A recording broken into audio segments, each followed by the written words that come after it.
Someone once said, in the frozen north, there are things you really don't want to run into after dark. Assassins are probably on that list, and unfortunately that's just what's going to happen to us here. So basically, as they hinted at the end of the last chapter, the blizzard is getting worse and you can barely see anything. And it seems that there's a battle going on, and for some reason Mary Sue can sense the presence of enemies, despite the fact that it's been established that you can't see anything. So apparently she has some kind of sixth sense. Great, even more Sue-ish qualities. But anyway, what this heavily hints at here is, this is going to be a Fog of War map. Yep, Fog of War in the main story. In fact, you'll see it right here. See? Fog. Yep, there are Fog of War maps in the main story now. There weren't any in Shadow Dragon. Fog of War only showed up as an optional rule in Wi-Fi battles. But now, it actually does show up in the main story, except only in, no support conversations yet again. Except only in, side quest chapters, unfortunately. But still, at least they use the feature. I mean, back in Shadow Dragon, they couldn't even be bothered to do that.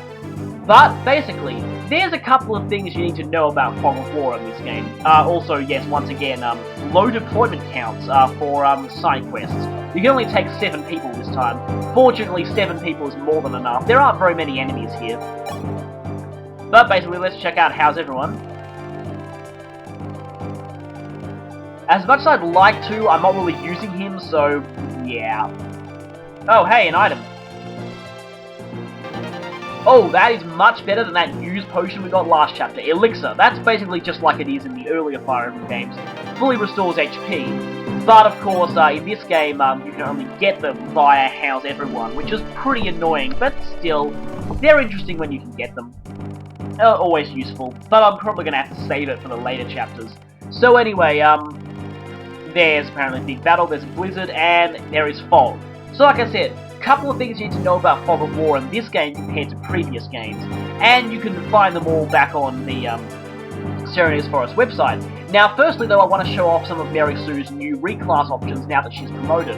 As you can see there, and here, she has General as an option. This is in fact new to this game. In Shadow Dragon, females couldn't reclass to Generals, but now they can. Weirdly enough, they actually can't be Armor Knights when unpromoted, but they can be Generals when they are promoted. Kind of like how males can't be Pegasus Knights unpromoted, but when they're promoted they can reclass to Draco Knights just fine. Speaking of Draco Knight, there it is. Mary Sue now has Draco Knight as a reclass option. Yeah, if you use the Elysian Whip, Draco Knight is replaced by Falco Knight in your reclass options. But if you use a Master Seal as normal, you get Draco Knight. So, yeah. And as you can see, Swordmaster gives her stupidly high skill and speed. And you might notice that reclassing is actually better for Mary Sue now, given that promoted classes have higher base weapon ranks. So, yeah, you can actually have, I don't really need to worry about having to build up a weapon ranks again, because a lot of promoted classes, especially Sniper and Swordmaster, they give huge boosts to their respective weapon ranks. Reclassing to Swordmaster in general is a good way to get your sword rank up, in fact, and Snipers instantly have at least a C in those, which is very, very good. Now, I'm not gonna be needing the Wormslayer here, because there are no dragons in this chapter. But, anyway, I think I'm gonna have to, strip some weapons from some old recruits, because, well, you know, yeah, Iron Axe, that's for Ogma. Because he can use axes now. In the original Mystery of the Emblem, heroes couldn't use axes, they were locked into swords. But in that game, multi-weapon using classes were few and far between. I'm going to give Sheeta a sword too, just in case. Now, I've actually heard that in the original FE1, Pegasus Knights, even unpromoted ones, could actually use both swords and lances. That was kind of interesting, and apparently it was the same with Armor Knights too. Yes, for some reason they could use swords in that game, and lances, which is kind of strange. Although that was kind of balanced out by the fact they couldn't promote to General in that game. Yeah, back in the original FE1, the only General you could get was Lorenz, because he was the only one who started as a General. Armors couldn't actually promote to Generals back then, and Fighters couldn't promote to Warriors until, well, now in the Arcadia games. And speaking of which, perfect segue there, I've given Vast an Iron Bow. You know, because in this game, actually having bows is a lot more useful than it is with warriors normally, because of wyverns. I hate wyverns. I really hate wyverns. Now, this chapter and half of the next chapter are the only chapters we'll have to make use of the star shards. I've already said this before, but I'm going to say it again. So again, make as much use of star shards as possible. Now, Elrond, at one point I was tossing up the arm scroll, but I looked there and it says only equipped weapon level. Yeah, I would really love to use an arm scroll on Elrond's staff rank just to get him to be able to use physics staves. I can't.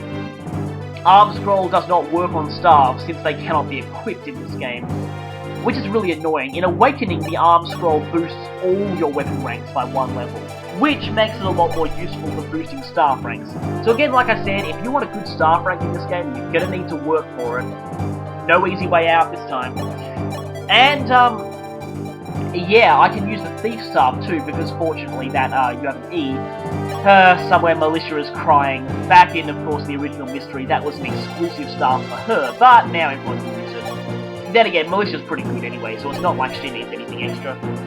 Now, I'm thinking Marisu will be a bishop today, just so I can have an extra healer who can actually use, well, both of them can only use men staff, but still. Now, just because I want to get Marisu's magic up to scratch to make her useful in 2 different classes, I'm going to give her a couple of magic boosters. Now, funnily enough, this means Marisu is now one of the few characters I've ever seen in the series who has 10 or higher in every single stat. Then again, though, I have seen a lot of my units, well, not my units, avatars, now called Avatar, a lot of avatars in FE Awakening, I've seen them with 10s or higher and everything. But that's because Avatar is probably the only FE character in the series so far who can actually have a pretty decent growth in both strength and magic at the same time. Yeah, even in this game, there's no way you'll be doing that. You've either got one or you've got the other, there's no in between. So yeah, I actually quite like the Avatar in Awakening in the fact that they're pretty much the only hybrid physical/magic class that's actually good at both. Because back in FE4 you had a lot of those, but they all sucked at either physical or magic. Or in some cases both if you do your pairings wrong. But anyway, enough of that. I'm really rambling on about weird stuff that yeah, doesn't really make all that much sense. But at the moment what I'm doing is I'm making sure the characters who go into this chapter are the ones who are the lowest level out of my promoted characters. So Narval, Ogma, and Bast are all level 1. Ryan is level 3, so he could sit this one out. Now, okay, I might need to swap positions a little bit, but it doesn't really matter all that much, given that, you know, you're all pretty cramped at the start anyway, and the map is so small, it doesn't really matter who starts where. Now, you probably do want to bring to this chapter either the Thief Staff, but there's a special thing about the Thief Staff that I'll mention later. Either the Thief Staff, or... that shard's pretty good for Narval, I just realised. Either the Thief Staff, or an actual thief.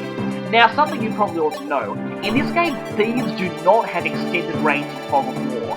They just see, I believe, 3 spaces, just like regular units do. Which is kind of annoying, but yeah. There are also no torches in this game. There were, I think, torches were intended to be in Shadow Dragon. They appeared as an unused item, I think. In fact, let me just go and check that. Torches, Shadow Dragon, just in up, online, come on, items, check, torch, yes! Torches are in fact an unused item in Shadow Dragon that increase sight in Fog of War by 5 spaces. Given that Fog of War only ever appeared in Wi-Fi battles, yeah, they would have been pretty useless. I am guessing that Fog of War was planned to be implemented in the main story at one point, but was cut and shifted to Wi-Fi.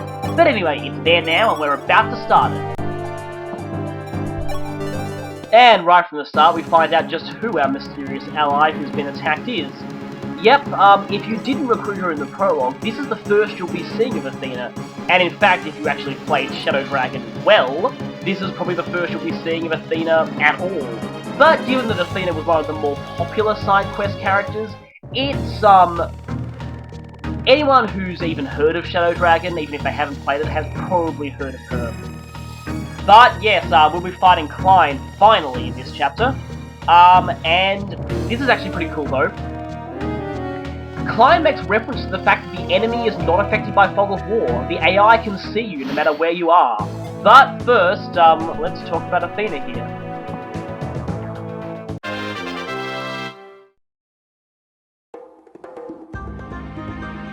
Athena is one woman who has come to help us, again. Now, like I said, Athena's probably one of the more popular side quest characters in Shadow Dragon, so you've probably heard of her. It's not hard to see why she's so popular. You have to kill off the least characters to get her. She was probably the only one out of all of them who didn't suck, and she has a pretty amusing speech quirk.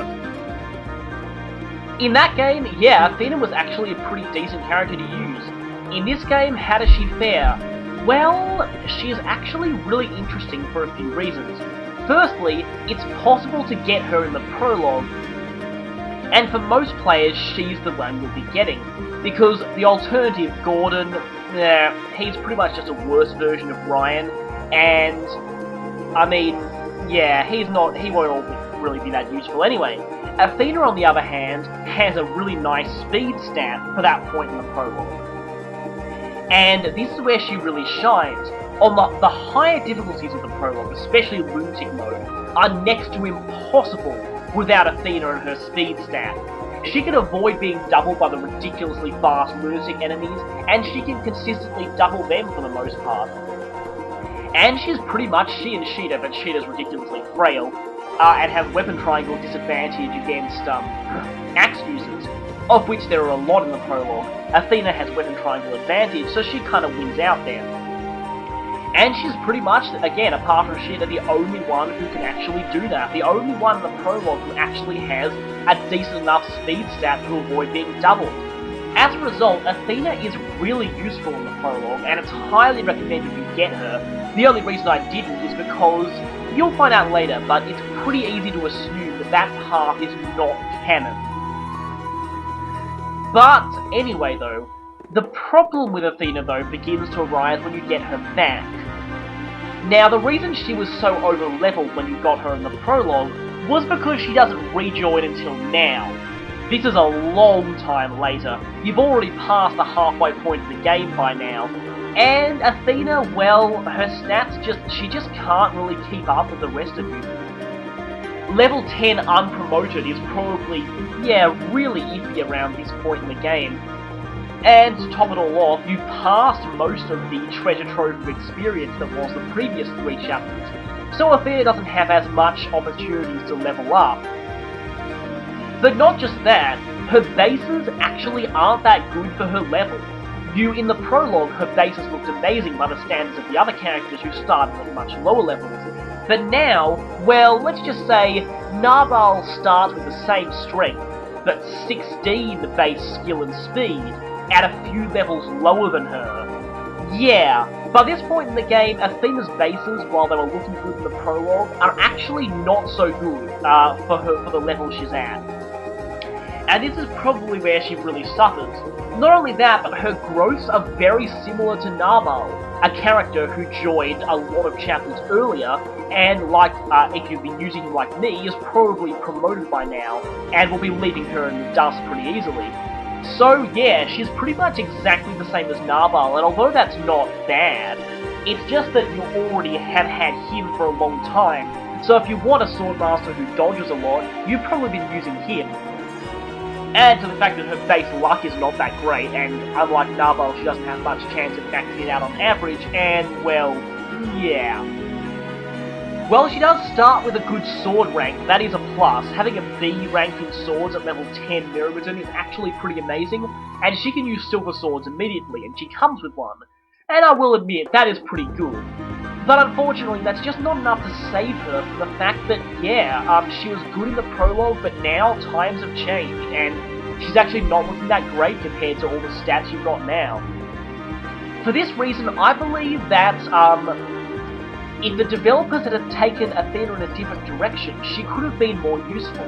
My personal opinion is this: Athena should have worked like Wallace in Lynn's prologue of Fire Emblem 7. You get them in the prologue, you're forced to promote them as part of a story event, and they later join as a pre-promote. So basically, Athena would have been a lot better if you had been forced to promote her in the prologue, and she rejoined here as a pre-promoted Swordmaster. Given that the Swordmaster class doesn't actually have any pre-promotes representing it in this game, this would have made sense, in fact, and it would have given her just a slight amount of usability at this point. Because, yeah, she will have had slightly better stats and be able to hold her own when you first get her. As it stands, again, she kind of suffers from a case of, well, she was good in the prologue, but now times have changed, and she just can't quite keep up. Sadly for her. As cool as Athena is, she'll probably be sitting out the rest of this chapter, sadly, but fortunately it's not hard to keep enemies from attacking her. So basically, right in the start, you've got these ballisticians in your face. Fortunately, Ogma has enough attack power to one-round them with a steel sword. Yeah, this is where being promoted has its advantages. Now what you want to do in this chapter is advance slowly and cautiously using the woods for cover. You never know when enemies will come rushing out of the darkness, and, well yeah, that was awesome. And again, what I'm doing here is I'm keeping Ogma and Narval next to each other. That was amazing. That was really amazing. Anyway, I'm keeping them next to each other for their support bonus, which really gels well with them being on woods. Right, there's another ballistician over there. I'm going to need to get taken down soon, otherwise they'll be bombarding our army, and we don't really want Athena, and especially Athena, to be in range of them. Yeah, if you're bringing Athena to this chapter, which you probably should be, considering her dancing abilities are really useful, you want to keep her in the forests, and that's probably the first time I've seen Marth critical on his second attack rather than his first. Yeah, Marth's first, if he criticals off his first attack, the animation looks a lot like his final smash in Super Smash Bros. Brawl, which was aptly called Critical Hit. Yeah, I'm pretty sure his critical animation did not look like that in the original game, so I think that was a direct shout-out to Brawl. Anyway, ow! Fortunately, she's got defense for spending most of her time in a physical classes. Ow! See, this is what I told you. Stay in the woods. Stay in the woods, otherwise you get jumped by... Why can't you double? See, that's what happens if you stay in the woods. You dodge. And Vast is two-shotting things even with a hand axe, which is pretty damn nice. Alright, okay, that's the end of their phase. Right then, need some healing over here. This is the good part of using two healers. You can heal your healers, otherwise you wouldn't really be able to without vulneraries. But anyway, now, this chapter is kind of interesting. You might have seen there were two more ballistas that just fired back then. This chapter, in a way, kind of reminds me of the first Fog of War mission in Advance Wars 2. I actually have a playthrough of that up, so shameless plugging, you can go watch it there. But basically, you know, indirect units hiding in forests at the very edges of a Fog of War map, sniping at you the whole time, and it being kind of a game of hide and seek, except you get shot. This chapter actually kind of feels similar to that, and I get the feeling there's a ballistician right up in those northern woods. Unlike in Advance Wars though, being in a forest doesn't conceal you from enemies. Oh, it would be... Oh my gosh, if it did, that would be really annoying. Pachyderm, yikes. Pachyderm is powerful, but a little inaccurate. Yep, see what I said? Keep Athena on the forest, and, oh, hi there. Killer Axe, nope, that doesn't mean anything when you can't hit me. Wow, that is really good evasion there. Must be because of just the forest. Whoa, hi boss! Yep, Klein is a bit like Lloyd in the fact that you fight them in a Fog of War chapter, they're an assassin, and they have this annoying habit of rushing out of the forest and forest fog, and attacking you when you least expect it. Oh, Bast's gonna miss one of these, yes he is. Okay, so a couple of Myrmidons here, but they should be nothing Ogma can't handle. Wow, you can even double them, that's cool. But again, yeah, watch out for Klein. She's a little like Lloyd in the fact that she loves to rush out of the fog and attack you when you least expect it.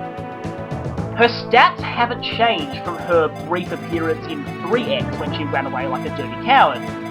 So, she's actually pretty easy. She's actually not too bad. If you've got promoted units, she goes down very quickly. So, she shouldn't last too long. Now, Ogma needs the experience more than Narbal, so I might want to set it up so that Ogma gets the final KO. But, gotta make sure that Narbal doesn't critical. For once, when I was attempting to weaken rather than kill, I didn't get a critical. That was, interesting. Now finish it with a silver sword. There we go. And Klein is down.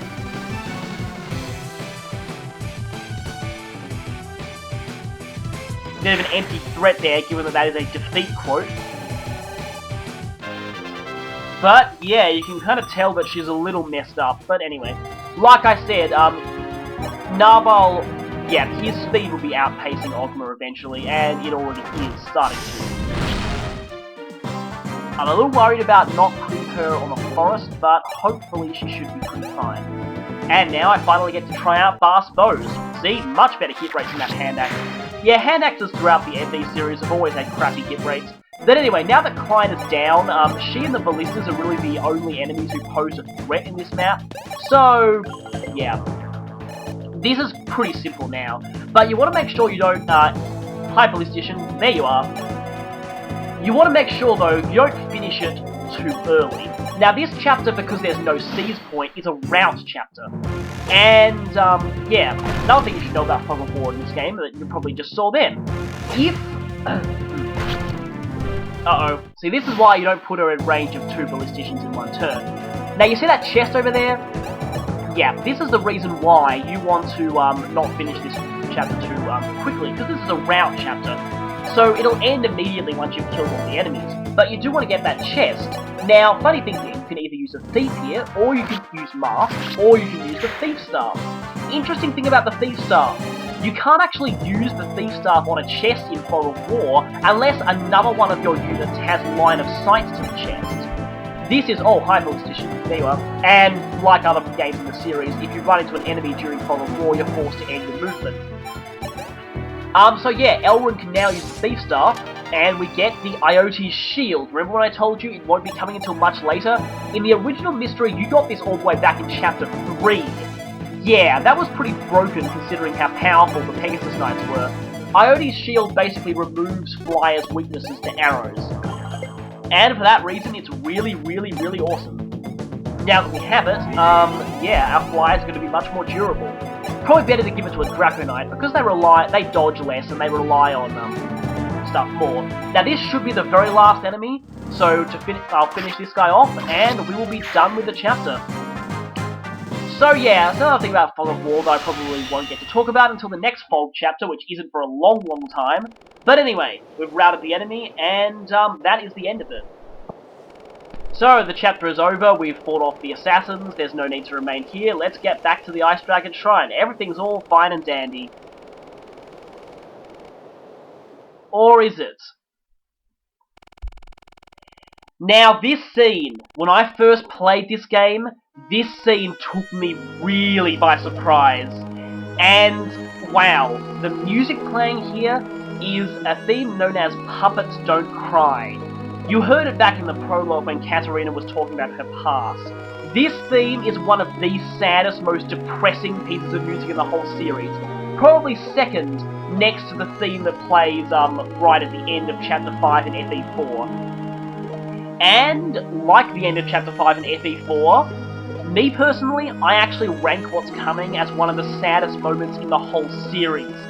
This really blindsided me when I first played this game, and I was almost moved to tears when I saw this. I know some people aren't, and yeah, but, well, I was. So basically, yeah, the assassins all treat each other as siblings, given that they're all orphans, and each other is the only family they had. Also, Klein actually has a new injured sprite there, and just looking at that sprite makes me feel really bad for what I just did to her. Like, seriously, not only does she look really beaten up, she looks like she's almost on the verge of tears. Yeah, that was a serious gut punch to me when I first played this. Like, I did not expect this scene.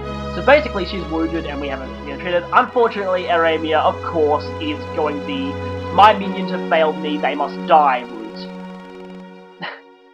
Just how casually she says that line. Ugh. Just leave her and she'll just die. Ugh. And she's inevitable. She's just accepting her inevitable fate here, but yeah.